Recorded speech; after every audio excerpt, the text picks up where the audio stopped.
Hello, grade 10. Yesterday we finished section 1, which was talking about manipulating DNA, and we learned how we can cut the DNA and separate these fragments by gel electrophoresis. As we learned that the separating of the DNA fragments didn't allow us to study the sequence. It only shows the length of the DNA fragments. Now today we are going to start with section 2, copying DNA. Now after separating the DNA segments, scientists should study these segments to see what is missing there, to study the nucleotides there. Now these studying about DNA sequence with the genes in the DNA are used for forensic scientists. Okay, they use the DNA from cells in a signal here at a crime scene to identify a criminal. And sometimes the scientists compare DNA from different species to determine how closely the species are related. So they use these segments for these studies. However, the original amount of DNA from any of these sources is far too small to accurately study.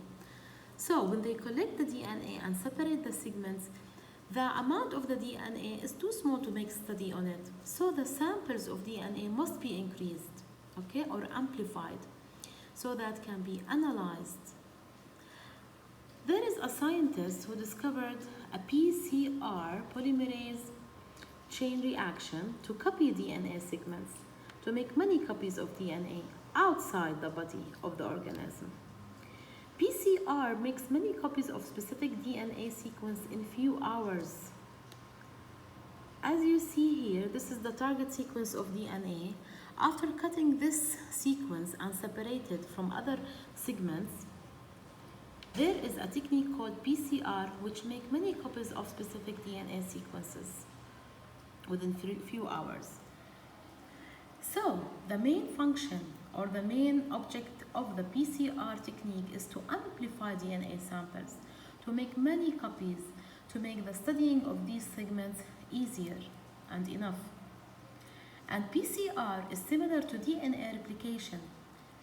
What the PCR technique do for the DNA segments is copying of DNA replication to make many copies, but this happen outside the body. It's happening in a test tube in the lab. Let's see what the 3 steps of the PCR process. PCR uses 4 materials. We need DNA to be copied, the target sequence that you want to copy it. You will need DNA polymerase, and DNA polymerase are enzymes. They can get them from bacteria. Okay, and as we know, during replication process, before the DNA polymerase starts to add nucleotides to the DNA strand, there must be unzipping of the 2 strands. They must be separated. Okay, so for this to happen, this scientists use the increase in temperature to enable the DNA strands to open. Normally in the replication of DNA, there is a special enzyme called helicase that open or unwinds the DNA strands. But outside, when we want to make this copying artificially in the lab, we couldn't use this enzyme, okay, and heat at the same time, it may damage the DNA. So the scientists use a specialized bacteria that can live in 80 Celsius degree and use the DNA polymerase of it. So it can increase the temperature and the DNA strands can be unwound easily. Also, we need nucleotide sequences, artificial nucleotide sequence, adenine, thymine, cytosine, and guanine nucleotides, and we need 2 primers.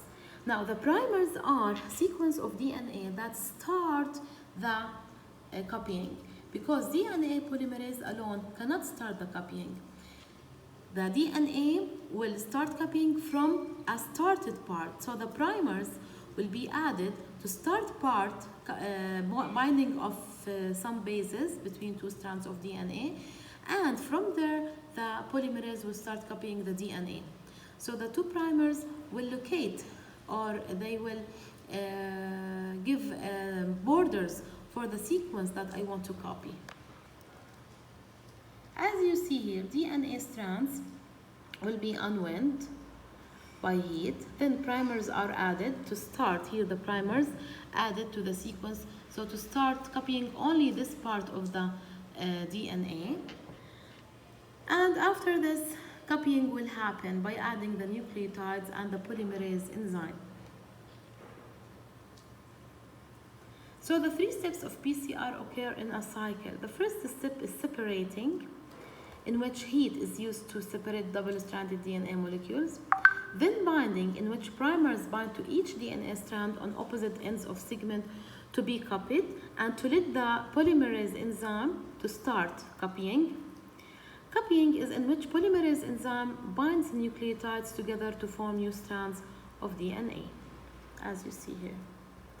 Now, when each time we change the temperature, because enzymes and primers can work in different temperatures, and also while we unwinding the DNA strands, it needs higher temperatures.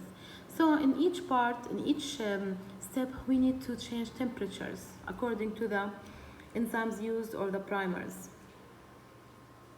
Now each PCR cycle doubles the number of DNA, and each time it doubles it, as you see here.